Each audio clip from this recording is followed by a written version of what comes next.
అందరూ ఒకసారి చూడండి అన్న.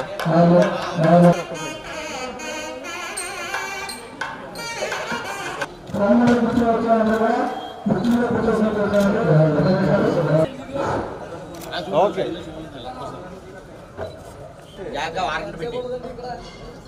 దాంట్లో పెట్టండి.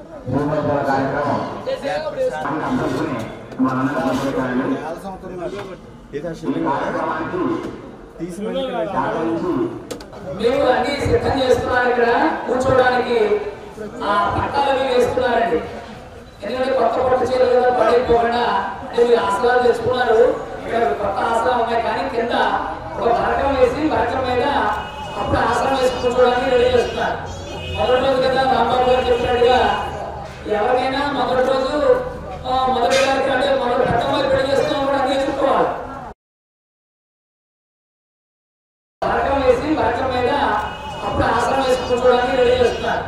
మొదటి రోజు కదా రాంబాబు గారు చెప్పినట్టుగా ఎవరికైనా మొదటి రిబ్బన్ కట్టి ముందు కదండి వచ్చే సరిగ్గా చెప్పక్కర్లేదమ్మా.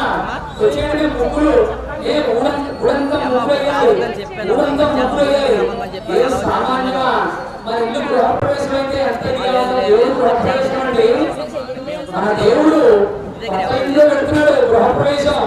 ఆడపడుచులు విద్యుత్తో నీళ్లు మధ్యకాలు దీపారాధనలు అరటికేలు కొబ్బరికేలు అబ్బా చుట్టాలు బంధువులు పోరాటం అలాంటి ఎలా ఉండాలండి.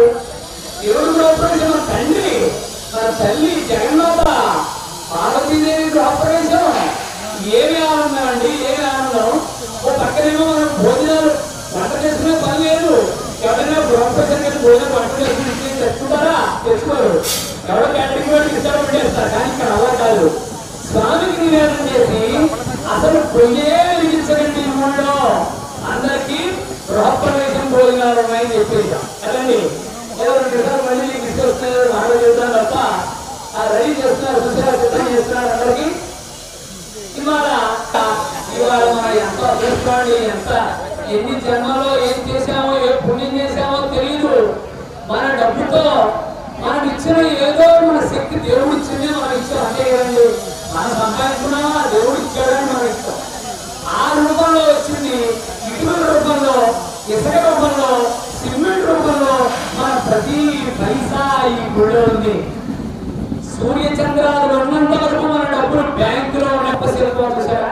కాబట్టి మనకి అక్కడ సిద్ధమైపోతుంది. కాబట్టి ఇప్పుడు చుట్టూ వెళ్ళడానికి అవకాశం లేదు. కాబట్టి ఇక్కడ బాలాలయం దగ్గర వచ్చి అరవై కడగంట బోధక ముందు కింద కొత్తగా కట్టి ఇల్లు కదండి. మరి కొత్తగా కట్టి దేవాలయం కదా. కాబట్టి మీరు ఇక్కడికి వచ్చి బాలాలయంలో దర్శనం చేసుకుని ఆ ఆలయం వెనకాల ఎదురుకుండా వచ్చేసి యజ్ఞశాలలో కింద పరకా వేశారు. ఆ పరకాల మీద కూర్చోండి. కూర్చునేటప్పుడు గణపతి పూజ చేసేటప్పుడు చొక్కా వేసుకోకూడదు, బనీ వేసుకోకూడదు. మగవాడు ఆడవాళ్ళకి ఏ నియమాలు లేవన్నాడు ఇస్తే అలాగే ఉండొచ్చు. కానీ మగాడి మటుకు రూల్స్ అన్ని మగాడే పెట్టారు. కానీ పని కూడా తీసి చేస్తే చాలా మంచిది. ఎందుకు పని వేసుకోకూడదు? కొత్త పనినండి. ఇక నిర్ణయం తీసుకున్న బిల్లు కూడా ఉందంటే కుదరదు.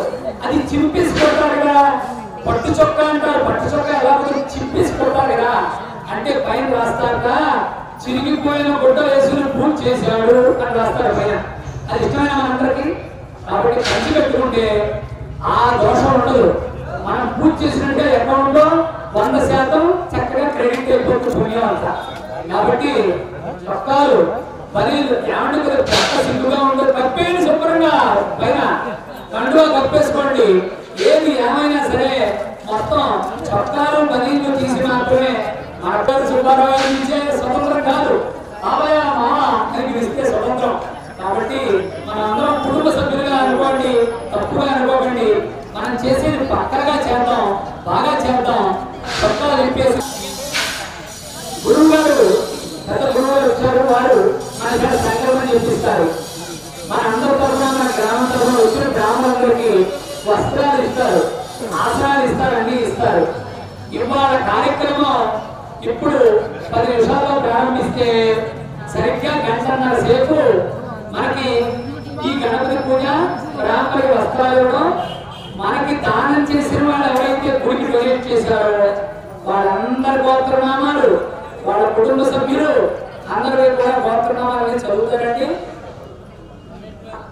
అందరికీ చదువుతారు. చదివిన తర్వాత అక్కడ బ్రాహ్మణుడి వస్త్రాలు ఇచ్చిన తర్వాత అది అయిపోయిన తర్వాత అప్పుడు హోమాలండి. అంటే ఇవాళ అయ్యేప్పుడు 1 గంట అవుతుంది మీకు, అంటే ముందు చూడాలి టైములు 1 గంటలు పూర్తయిపోతే 1 గంటకి వెళ్ళిపోవచ్చని కాదు, అక్కడ ఆ హోమాలన్నీ జరుగుతూ ఉంటాయి. అవకాశం ఉన్నవాళ్ళు ఉండొచ్చు, లేని వాళ్ళు సాయంత్రం 5 గంటలుగా మళ్ళీ తిరిగి రావాలి. కంకణం కట్టుకున్న వాళ్ళంతా